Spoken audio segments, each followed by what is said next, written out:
Good afternoon. Good afternoon. I'm Brady Borrell with KUKI News with Governor Jeff Landry. Governor, thank you for joining us. Good to see you again in Morgan City. The legislative session begins a month from today. Can you tell us what your priorities are? Look, our priorities are to continue to build upon the wins that we've had over the last 2 years in public safety and education and the economy. I mean, we're seeing record private investment come into the state of Louisiana. We're seeing insurance rates start to drop.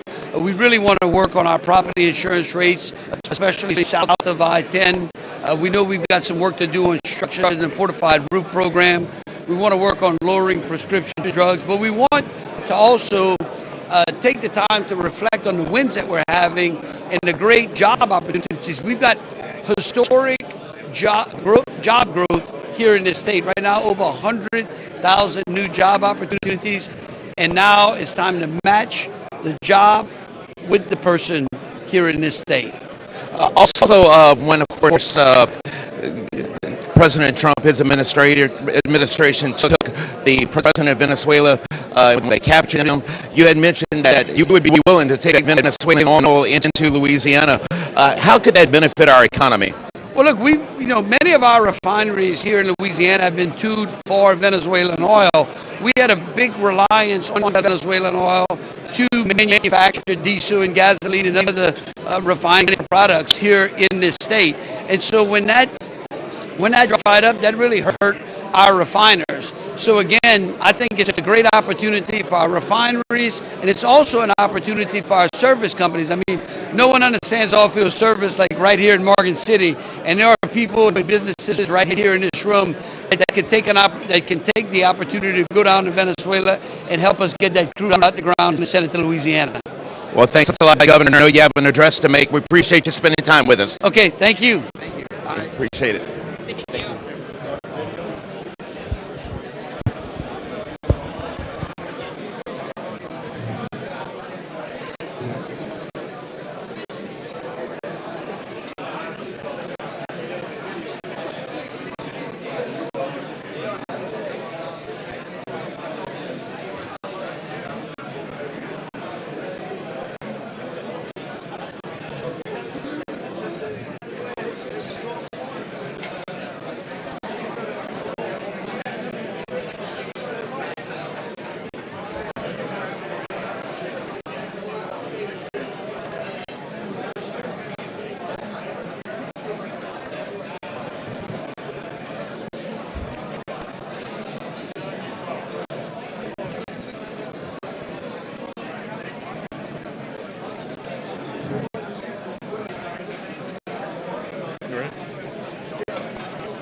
All right, everyone, we're going to introduce our guest speaker.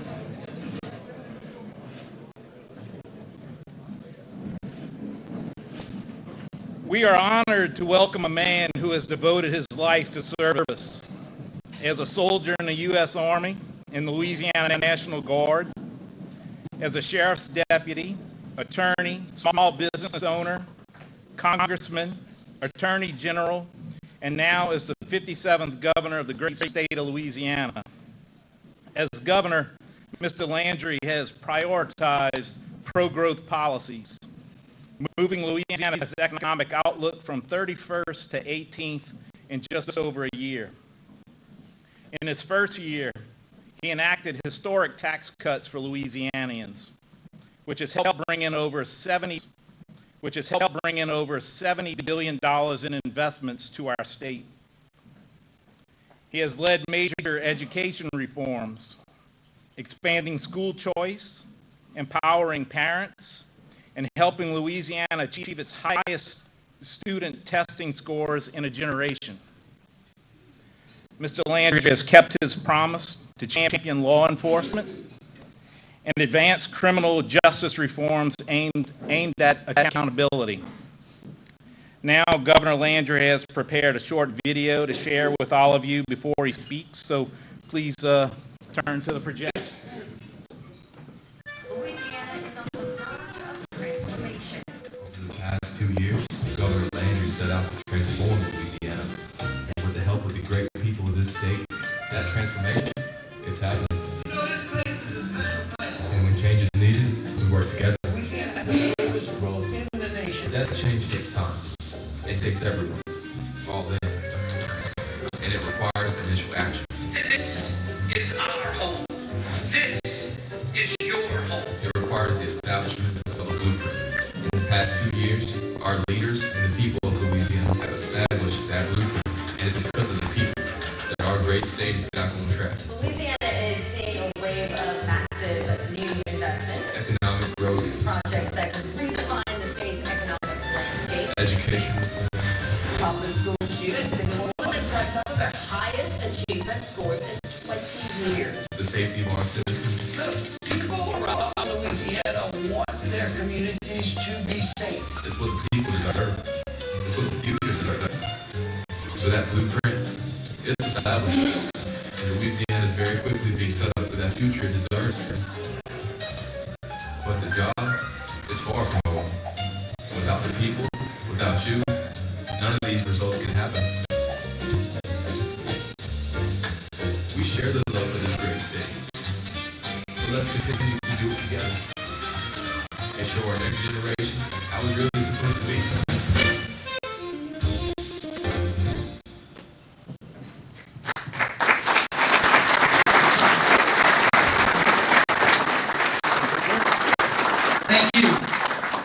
Thank you. We love to show that video because we've done so many things. I'm starting to realize that we've done so many things. It's hard for the people of the state to actually wrap their head around it. Before I begin, I certainly want to thank and recognize the legislators that are here. I saw Senator Alves here. Where are the legislators that are here? I know they put Vinny like way in the back. I don't know what it is. Like, where you at, Sablo? Where is he at? But we got Tim. You came by boat from Lafitte? Seriously, y'all stand up. The legislators that are here.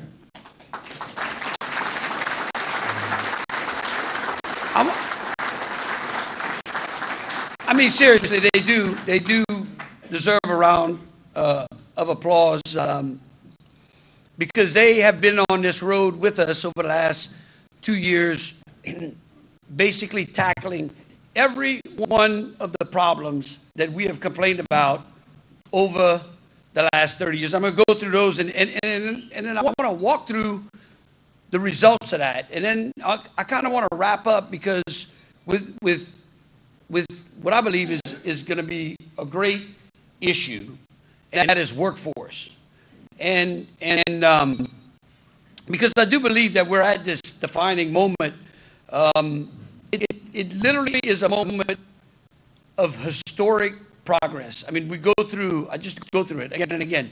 Record amounts of investment, record amounts of capital that we put into bridges, into infrastructure, record report card in education, our educational reforms.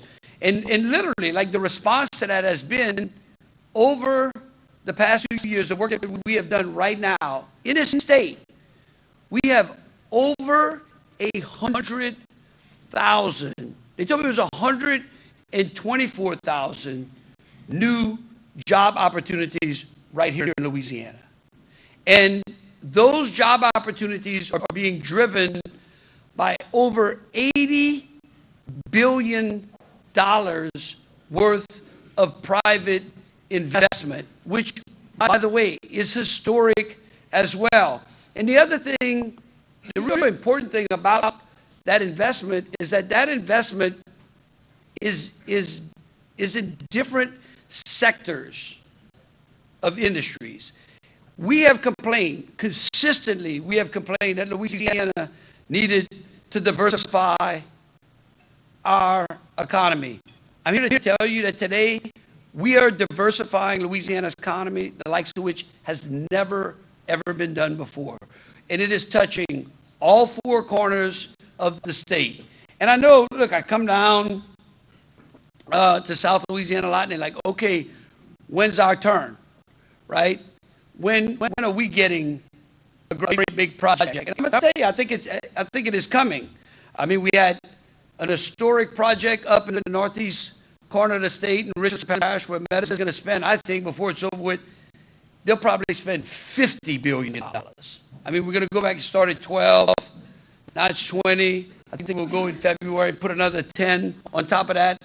I'm hoping that by the end of the month, we'll be over in the Shreveport-Bossier area with another multi-billion-dollar project. We announced the first greenfield steel mill to be built in the United States.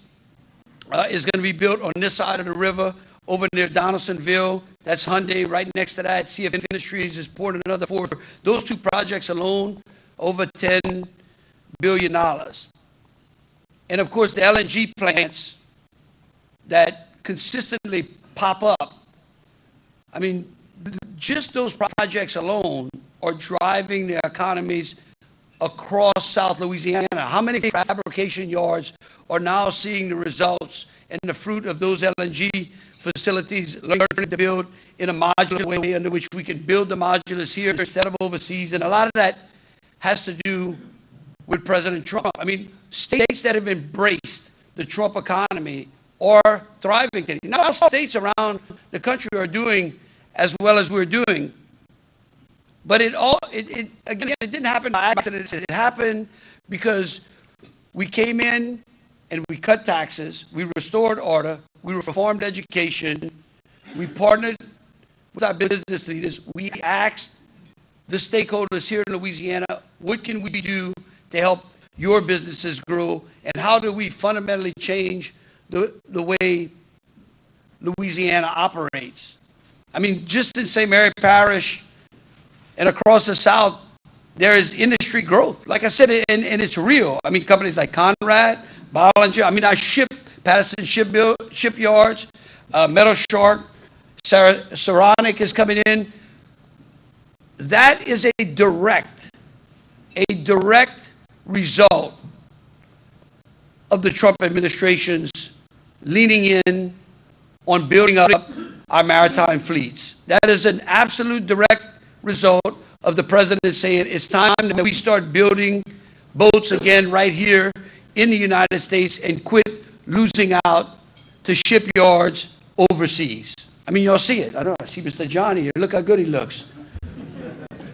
Telling you, he wasn't looking that good about 10 or 15 years ago. He's doing a lot better today. But no, it is. I mean, it really is. And, you know, I've been telling this story on a swing that I went through North Louisiana, and they don't understand it as much as some of you in this room are going to understand it. I know what it's like. I was economic development director in St. Martin Parish when we did the Baker Hughes project. Craig was the senator at the time. No one thought at the time, we were losing oil and gas service jobs to Texas. Mike Foster was the governor. He said, we're not going to lose this project. We went in and we worked real hard. We consolidated. We worked with Baker and them. And you today, as you drive up towards Lafayette through Broussard, you see the fruits of that labor. I mean, Baker anchoring them has built the service companies completely around them at that time. But right after we had drank the first glass of champagne, Fruit of the Loom basically unbolted all of those textile machines and took them down to Latin America.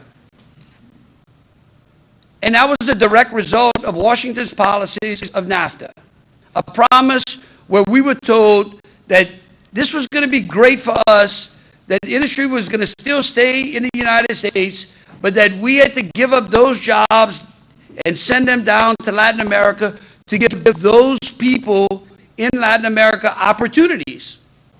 And how has that worked out? It hasn't worked out well in the last 2 decades. In fact, millions of the same people that we were told were going to get opportunities in their country have now fled across our border over the last couple of decades to seek better opportunities in this country. And yet our manufacturing base was completely decimated. I mean, that when When Fruit of Loom did that, it decimated the small towns across South Louisiana. I mean, it ruined those rural towns. And the sad part was that the state of Louisiana was not in a position to be able to adjust its workforce for opportunities. Part of the problem was we did not have those opportunities. Today is much different. Why? Because of the work we've done. Look, many people thought there's no way we could get insurance rates down. There was only one way to do it.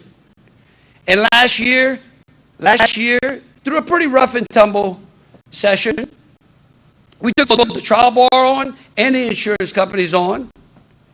We put in meaningful, historic tort reform. You go down Lobby's list, we checked all of those boxes, all of the things that they've been trying to get done. We got those done. And then we went on, we said, okay, we want to make sure that the insurance companies out there are not charging us excessively. I'll tell you a quick little story about this. I'll never forget. And of course, Senator Allen's going to laugh. Craig knows what I'm talking about. It's an amazing thing in Baton Rouge. If the legislature's in session and the governor gets like 60 miles out of Baton Rouge, they like lose their way. Okay? So we had this bill, we're trying to get this bill passed. It was on the Senate side. I said, hey, are we okay? I'd like to go back home. It was like a Thursday night. Oh yeah, don't worry, we got this. I literally, Sharon and I sit down at dinner in Lafayette, and I get a call, we got a problem. I gotta get in the car, go all the way back. It's late at night. I got 4 major insurance carriers. Farm Bureau, State Farm. By the way, my grandfather was a State Farm agent. State Farm, Allstate Progressive. And I bring them into the mansion, 9:30 at night, put them at the table, and they start telling me that if we pass this piece of legislation, it's going to just be the death knell. In fact, one of them, which I won't name, basically threatened me and told me that if we passed it, they were going to pull out of the state of Louisiana. I said, well, go. I said, go. Why don't you just go? And he was just kind of looked at me, all shocked. I said, say what, as soon as you leave, I'm going to go around this state and find all your policyholders, and I'm going to send them to the Farm Bureau guy because he's got a corporate footprint in this state, and that's going to increase his policyholders, and that's going to drive his rates down. So you can just leave because I do not believe it. And we went over there, and they did the right thing, and they passed it. And I'm going to tell you something. Right now, historically, we have had almost 30 companies file for rate reductions in the state. All 4 of the companies that I mentioned to you that came to that table, actually only 3 of them came, have filed for double-digit rate decreases in this state.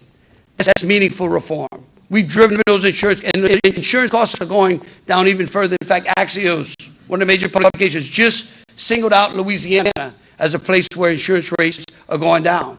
Now, I notice there's many of y'all that say, I know, but what about my property insurance? And believe me, we are keened in on that, and there's some work that we have to do there. We really have to work on the fortified roof program. There's some things that Alabama's doing.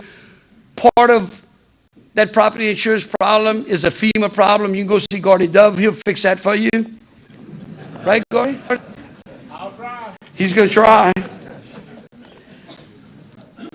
But seriously, we've reformed the Department of Transportation and Development. We've got a record amount of bridge projects. I think we got 3 bridge projects going on right here in St. Mary Parish as well. I think the 182 bridge is going to be finished, I think they said by the end of the summer. We put Archie Chasson in charge of the bridge program so that we could cut the bureaucracy and actually start building and repairing those bridges. In fact, Terrebonne Parish was the worst. I think they had more bridges out over there than I think any other parish. Right now, there's only 2 bridges out. One of them, a barge hit the other day, and the other one was devastated by the last hurricane. All the others are open today. Why? because that legislature responded to each one of those things that I'm telling you. Education reform, same thing. We went back, we worked with our teachers. We said, hey, what can we do to improve your interaction with students in the classrooms? Why? Because I've always said, the most important voice in a child's education are parents, but the most important person in a child's education are teachers.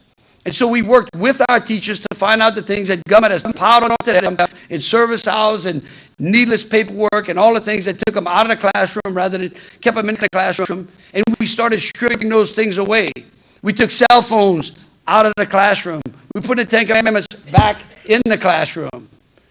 And people were like, why the Ten Commandments? I said, well, I tell you this. You can either read the Ten Commandments or your child will read the criminal code. I mean, that's just a fact, right? And I didn't know it was like a bad way to live your life. And quite frankly, I mean, Mr. Johnny probably remembers when it was in the classroom, right, Mr. John? I'm not picking on you or anything. It's okay.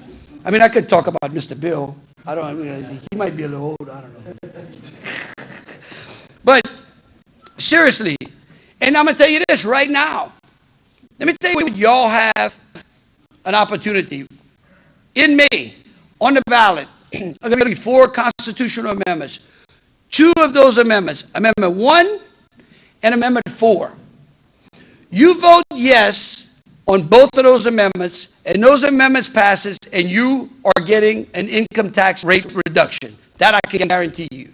That's what's on the line. Amendment number 1 helps us work with local government to phase out the inventory tax. How would y'all like to do that? How many of y'all want to keep the inventory tax except for the assessor? Huh? It's okay. I love him. He's going to be fine. Don't you worry. But how many businesses would benefit from that? It's one of the most difficult tax schemes that we have in the state, and I've heard it from people trying to come in and to do. It's a barrier to entry in the state, and we get to get rid of it, and it frees up money to help reduce your income tax. Amendment number 4. We get to give teachers a permanent pay raise. We're going to try this again. We're going to break this up. How many of y'all we got any teachers in this room? Retired teachers? We got any people married to teachers? There you go. I knew I'd get some. Any of y'all got teachers in your families? There we go. We mad and on. All right. You get the deal. Let me explain this. This is a room for the business owners. You're going to understand this. We got an account that we can't touch.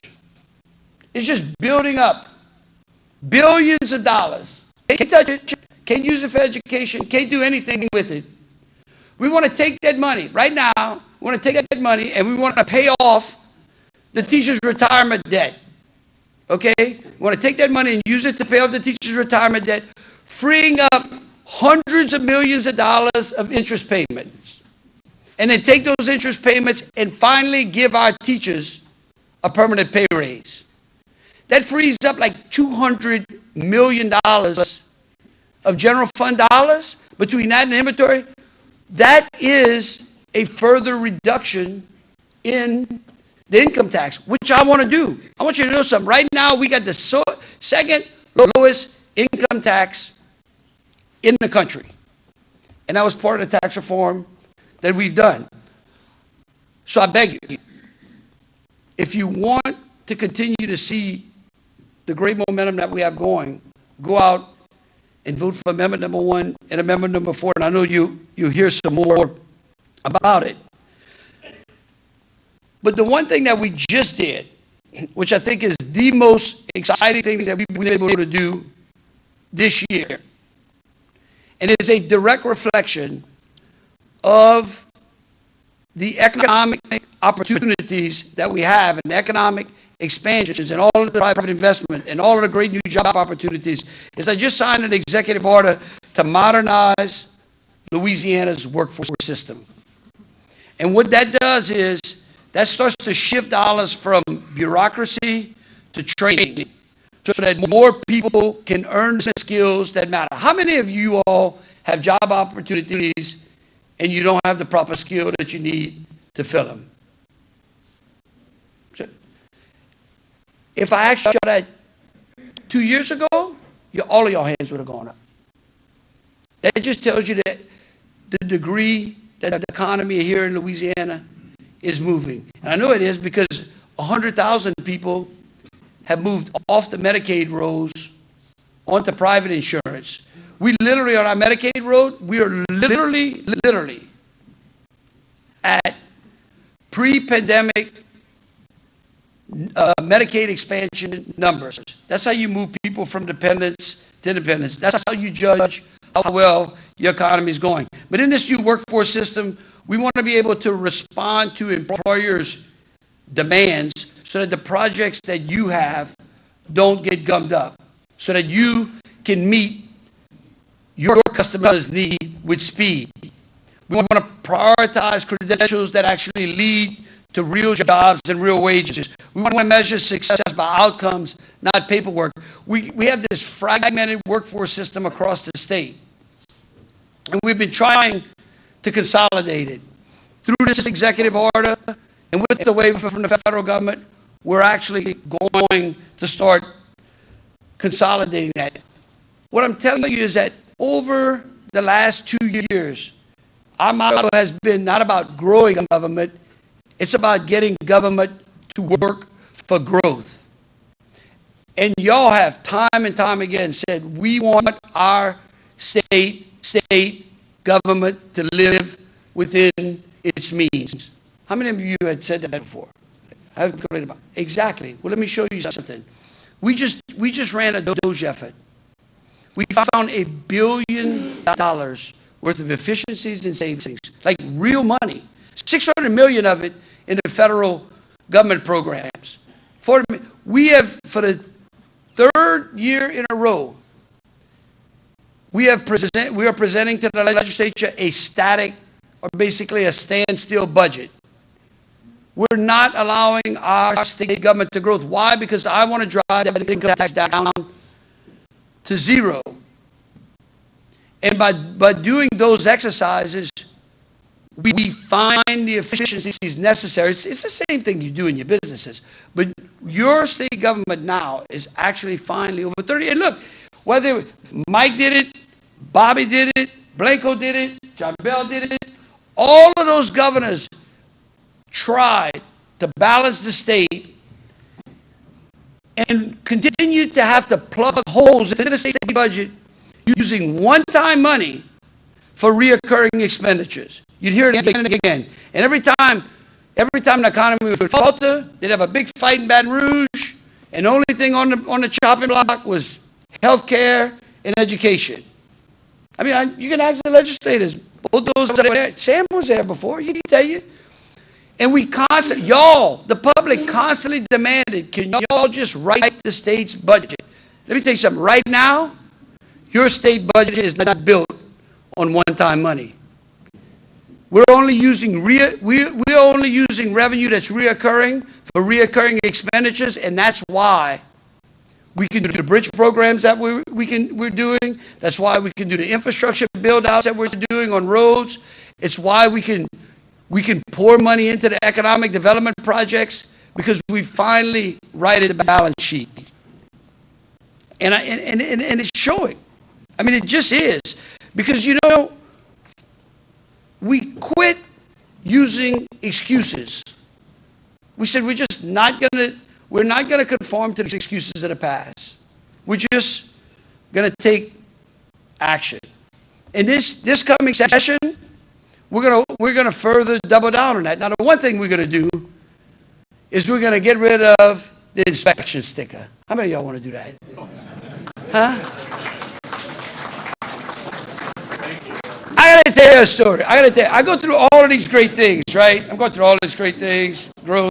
I'm over in Baton Rouge at one of the chamber banquets. Y'all looking like y'all just kind of, I don't know, y'all ate too much. Nobody's saying much. I go through all these great things. And then I say, we're getting rid of the inspection sticker. They jump to their feet. I said, boy, y'all easy. I could have done it in the first year and gone home. You know what I mean? But we're getting rid of the inspection sticker. We're going to double down on some things on the criminal justice front. It's time to get control. I mean, we've got some judges in the state that are out of control. You know what I'm talking about in some jurisdictions. We got great judges in a lot of places. We got some bad judges in some places. And we're going to get control of those because, again, it really is screwing up our ability to keep our citizens safe. We're going to further go and look at our property insurance. We're going to continue to tweak those things that are necessary to keep this economic engine going. I mean, Susan Bourgeois texted me, I might have said it earlier. She believes that literally by the opening day of the session, we could have $100 billion worth of private investments on the books. Now let that sink in. $100 billion. You cannot spend $100 billion in Louisiana and it not touch every person in this state, irrespective.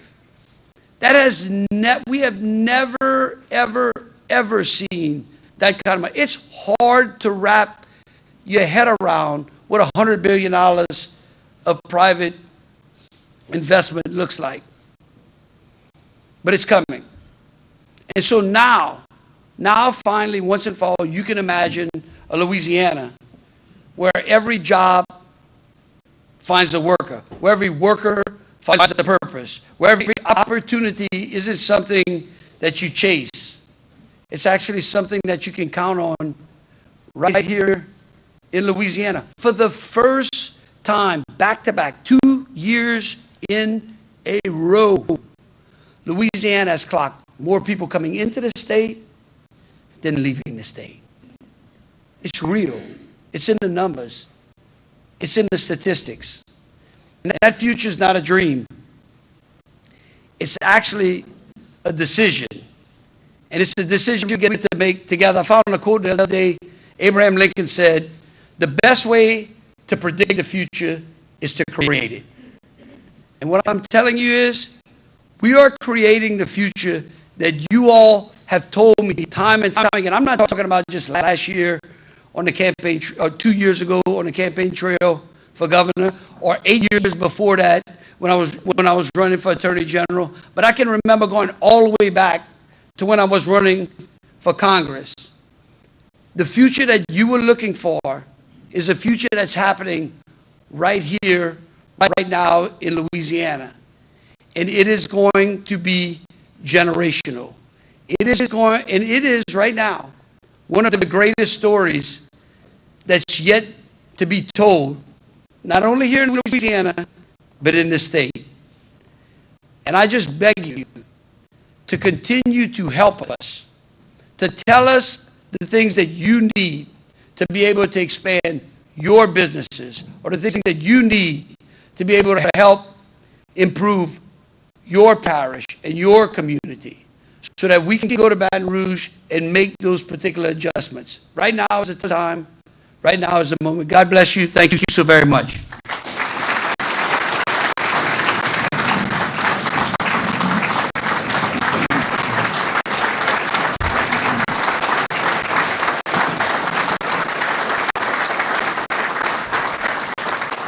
Thank you. Now, they told me I could only come if I take some questions. I said, really? From this bunch? So it's tough. No lawyers. No. You were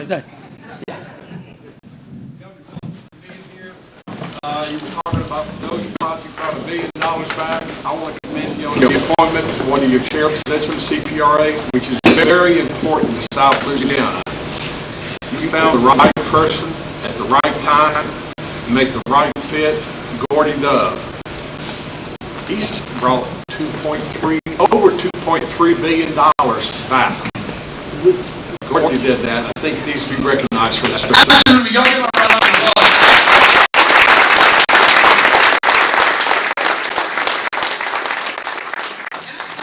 I'm glad you brought this up because this is important. And when they called me in and said, I think you should appoint Gordy as the chairman of CPRA, I said, only if he promises not to take all the money to Terrebonne. I I say, God, they can only get it last. And I love those people in Terrebonne, really do. I want y'all to know something. That was another big fight. Okay, we have been through so many fights. And look, we're fixing problems. And maybe some people don't like the way we fix them, but we're fixing them and we're solving them. But there was a project on the Mississippi River that was literally going to consume the entire amount of coastal money that we had here in Louisiana. And the NGOs and the environmentalists were so dug in, they were so invested. And when you started looking at the outcome of the project compared to the cost, it didn't exist. None of you all would have done that project in the private sector. No way. And Gordy came to me and said, we got to get rid of it. And he said, the only way that we can take the money and spread that across the coast was to be able to resize that project. And I'm going to tell you, it was not fun. It was not. And it took a lot of will, and it took a lot of challenge, and they beat the hell out of both of us for it. But today, when I go down there, there are a lot of people thanking us. And I can tell you, Bill, y'all, the reason that we're able to spend that money here in St. Mary and over in Iberia and in Vermilion and to spread that money across the coast is because this man had the willingness to stand up and say, hey, this is a boondoggle. It's not going to be good, and we're going to right size that project. And because of that, we get to do those projects right here. Thank you for recognizing. So thank you. Absolutely. Thank you.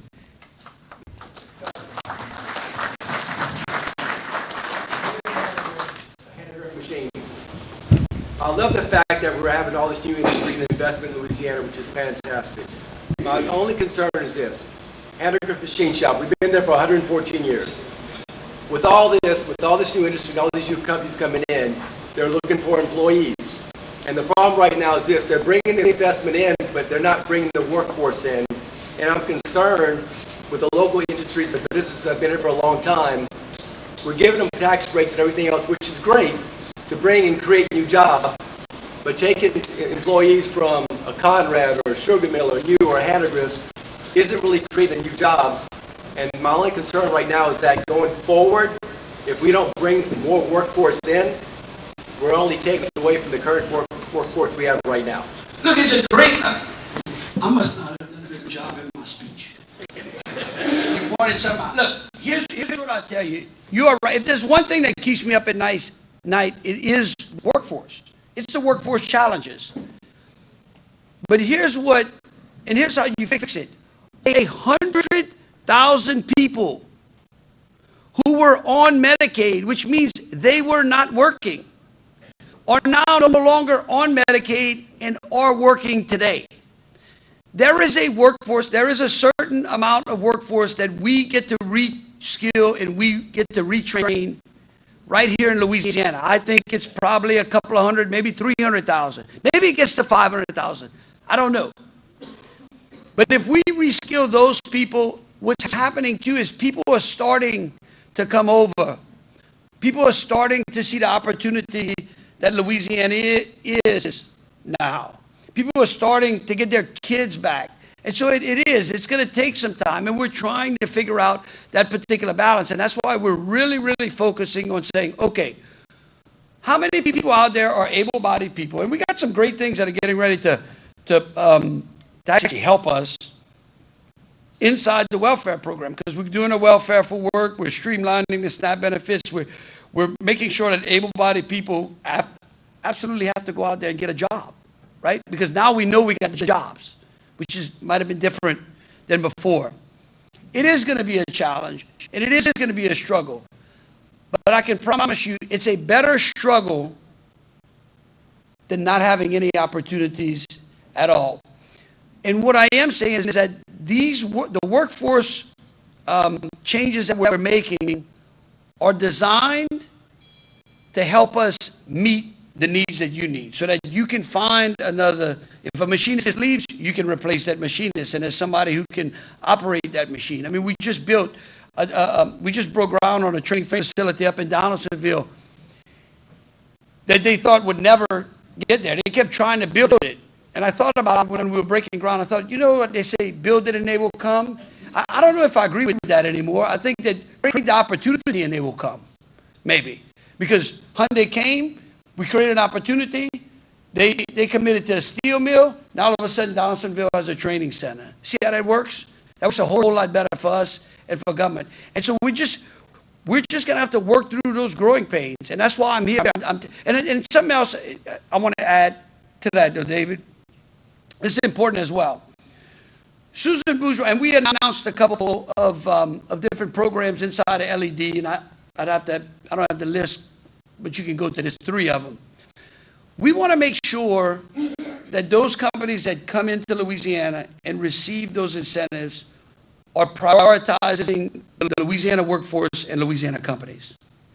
And we're behind Texas. Texas actually has some things in regulation, and we're in the process of doing that as well, where we say, hey, Hyundai, if you're coming to Louisiana, you're going to use the Louisiana workforce, and you're going to give Louisiana businesses a priority.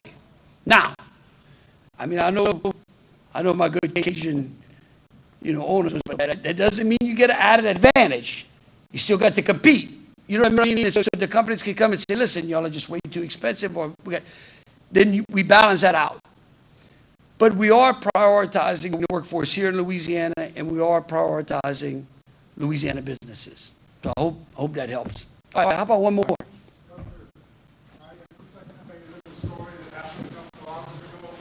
I do tours on the Mr. Charlie rig, and we had 2 French young ladies traveling around. They came over, they've been here a week, they've got another week to do. They're living in a van, traveling around. But I had a doctor and his wife from Illinois, and a couple of months ago he ordered some information on tourism in Louisiana. And when it came, he looked through it, and he saw your office, and he called it.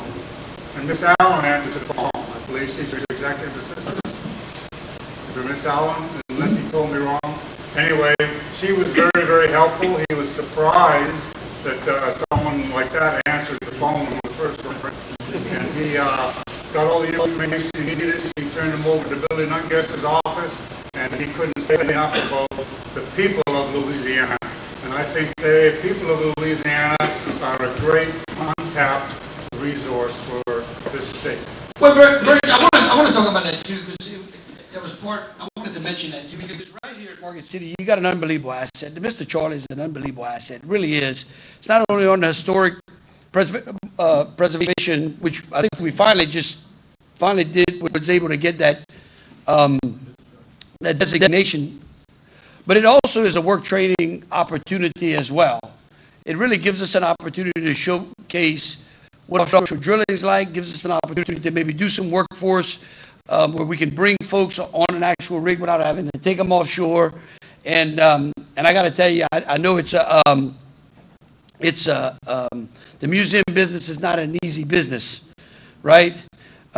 Like all other businesses as well. But it is a great jewel over here, and I look forward to, we're going to be doing that dedication soon. I'm trying to get someone up from Washington to come, and I think highlight that as well.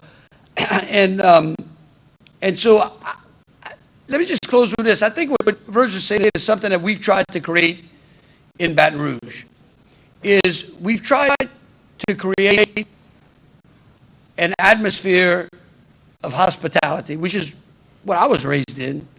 I mean, there's no place that has the most friendliest people, the most open culture of, we'll let anybody come and sit at our table. In fact, we'll go over our friends to go feed a stranger. Literally, we'll do that. There's no bunch of people that knows how to have more fun, but yet know how to get up real early in the morning and go back to work. And it seems as though, and I was telling Greg this earlier, it seems as though we have been in a rut for so long, we don't know what getting out of it looks like. Okay? And I get it too. Maybe we're twice bitten and once shy. That we've seen opportunities and we've been on the cusp of those opportunities and we've been made those promises only to fall right back in that rut. I am telling you today that this is not a dream, that what is going on in this state is a reality. In the last 2 years, you have historic infrastructure investment that's happening from the government standpoint. We're biting into the backlog of infrastructure that has so poorly been neglected. Our kids are being educated better today than they were 5 years ago. Your taxes are lower today than they were 3 years ago. The amount of boardrooms in this country that are welcoming people from Louisiana is at a record pace. No longer is this state the laughing stock of the South. Today, more states want to know what Louisiana is doing than what we're not doing. We will become one of the leading states in the South over the next decade if we stay this course. God bless you. Thank you so very much.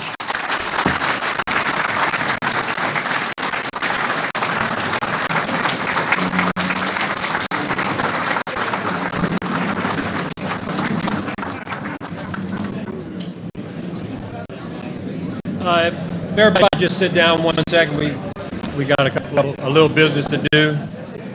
First of all, the owner of a gold suburban registered Pike security is needed in the front. And Governor, we're a small parish in South Louisiana. The Bayou region is small, but this has been an honor for a small parish like this, a small town, Berwick, Morgan City, the whole parish, to have the governor of the state of Louisiana come visit us. You just can't imagine how much that means. Bill Hidalgo, and while I was eating a minute ago, he goes, Roger, this is a dream. So thank you very much. Don't be a stranger. Come back up here. We got a little something for you. And surrounding parishes also. And surrounding. Yes, sir. He always has something to tell me. I'm telling you, a good friend of mine. We want to make you an honorary member of the Atchafalaya Intracoastal Coalition, AIC, and for that we've given you a vest.